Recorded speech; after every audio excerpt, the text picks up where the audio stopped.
I arrived at school at 7:20 a.m. on a Monday morning. I walk over to the table that me and my friends usually sit at in the morning. I put my stuff down, my bag, my history book, laid it down, and I wait a minute or two for my friend to my right to finish up the conversation he's having with his friend, and then he turned over to me, all hunched over, looking depressed. Then I decided I didn't like that look, so I just started poking him, prodding him, really annoying him, trying to get him up. And he does this too when I'm the tired one, and he's the energetic one. So he tries to annoy me when I rolls or reversed. And I just started telling him what I had accomplished the night before. That I had hit the best workout that I had ever completed and got from when I got home from my 10-hour shift. Because at my 9 to 5, I do around 9 to 10 to about 9 p.m., 8:30 to 9 p.m. And so he sits there after I tell him about this amazing workout that I had just completed the night before, and he just sits there. Yeah. Just quiet. Didn't really care. I'm gonna be honest. I was bragging. I was definitely bragging. My ego shined, just like how it's going to in this video as well. And then he starts going on about excuses of why he didn't even touch a weight that night. He said he was tired, felt lazy.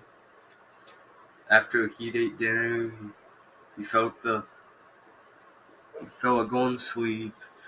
He was tired after wrestling. Sure. And then one of our other friends walks up. No, he sits in front of me, just about in front of me, and he sits right over in that direction. And then I tell him about my workout again.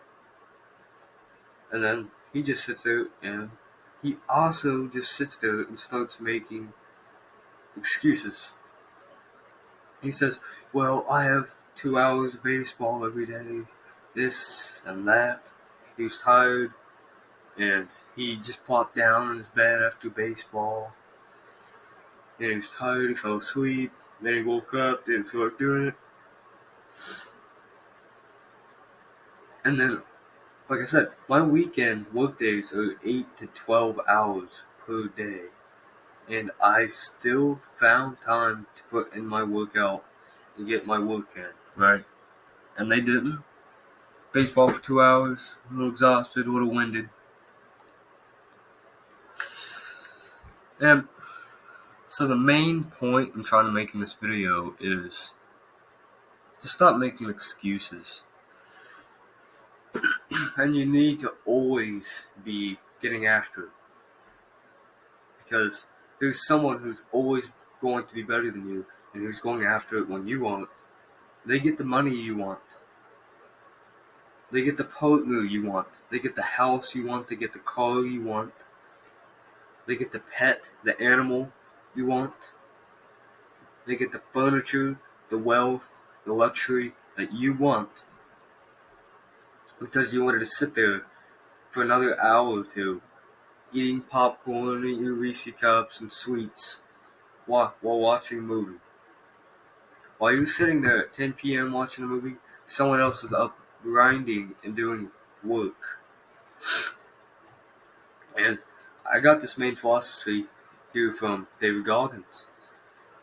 I don't remember exactly what it was, but it was in a YouTube short, where he basically says he does 16 to 18 hour work days and he still works out. He still has time to go to the gym for 2 hours, stretch for 2 hours, and then wake up 3 in the morning, run 10 plus miles, jog in the cold and the rain. And imagine stories you'll be able to tell and the confidence you'll have when you'll be able to say that there was a blizzard or snowstorm last night and you were out there at 12 or 1 in the morning while everyone else was asleep. You know for a fact no one else was out there. Your friends were all coddled up in their warm blankets in their beds, sitting there snoring like little babies while you're out there working hard.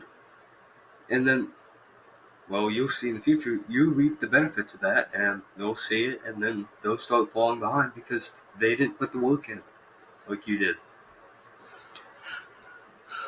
So, like I said, with just those few times that you go out 12 to 3 a.m., you jog, you start doing push-ups, you start doing real primal stuff, throwing the weights down on the ground, running around, hitting trees, doing pull-ups on trees, feeling the bark scratching your hands,